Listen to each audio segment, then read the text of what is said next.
باہمت قابل فخر پاکستانی اور محب وطن فوجی گھرانے سے تعلق رکھنے والی پاک فضائیہ کی پہلی خاتون پائلٹ مریم مختار شہید کی برسی 24 نومبر کو منائی جائے گی۔ مریم مختار شہید 24 نومبر 2015 کو پاک فضائیہ کے F-7 تربیتی طیارے پر معمولی پرواز کے دوران میاں والی کے قریب فنی خرابی کے باعث جہاز تباہ ہونے کے نتیجے میں آبادی کو بچاتے ہوئے شہید ہو گئی تھی۔ مریم مختار 18 مئی 1992 کو کراچی میں سندھی شیخ خاندان میں پیدا ہوئیں۔ وہ کرنل احمد مختار کی بیٹی تھی اور ان کا تعلق ایک محب وطن گھرانے سے تھا۔ انہوں نے اپنی ابتدائی تعلیم Mehran model school and college بنو عاقل سے مکمل کی، جبکہ انٹرمیڈیٹ کا امتحان آرمی پبلک اسکول اور کالج ملیر کینٹ کراچی سے پاس کیا۔ مریم مختار نہ صرف ایک شاندار طالبہ تھی بلکہ کھیلوں میں بھی سرگرم تھیں۔ وہ فٹ بال کی بہترین کھلاڑی ہونے کے ساتھ ساتھ نیشنل وومن فٹ بال چیمپئن شپ میں بلوچستان یونائیٹڈ کے لیے بھی کھیل چکی ہیں۔ مریم مختار نے 2014 میں پاکستان ایئر فورس میں بطور گریجویٹ کے طور پر شمولیت کی۔ اس دن کو وہ اپنی زندگی کے سب سے خوش قسمت اور پرجوش دن کے طور پر یاد کرتی ہیں۔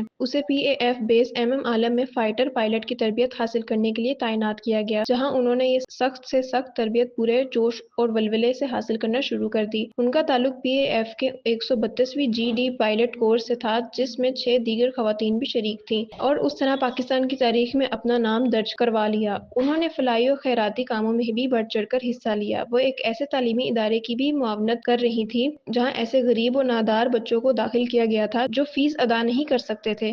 مریم مختار کی قربانی کو پاکستان ایئر فورس اور قوم نے سراہا اور ان کی قربانی کو شہادت کا درجہ دیا گیا۔ اس وقت کے army chief general Raheel Sharif نے اپنے تعزیتی پیغام میں کہا کہ وہ واقعی خواتین کے رول ماڈل اور پاکستان کا فخر تھیں۔ شہید خاتون پائلٹ نے تاریخ رقم کی ہے اور ہم امید کر سکتے ہیں کہ ان کی مثال دیگر خواتین کو بھی ان کے نقش قدم پر چلنے کی ترغیب دے گی۔ فلائنگ آفیسر مریم مختار کے المناک نقصان نے پوری قوم کو سگورا کر دیا، لیکن فخر ہے کہ شہادت سے کسی چیز کا خاتمہ نہیں ہوتا، یہ تو صرف آغاز ہے۔ حکومت پاکستان نے انہیں تمغہ بصالت سے نوازا۔ مریم مختار کی زندگی اور قربانی پر 2016 میں ایک 57ویں ٹیلی فلم ایک تھی مریم بنائی گئی، جسے سرمد سلطان کھوسٹ نے ڈائریکٹ کیا اور عمیرہ احمد نے تحریر کیا۔ اس فلم میں صنم بلوچ نے مریم مختار کا کردار ادا کیا، جو ان کی غیر معمولی زندگی اور شجاعت کو خراج تحسین پیش کرتی ہیں۔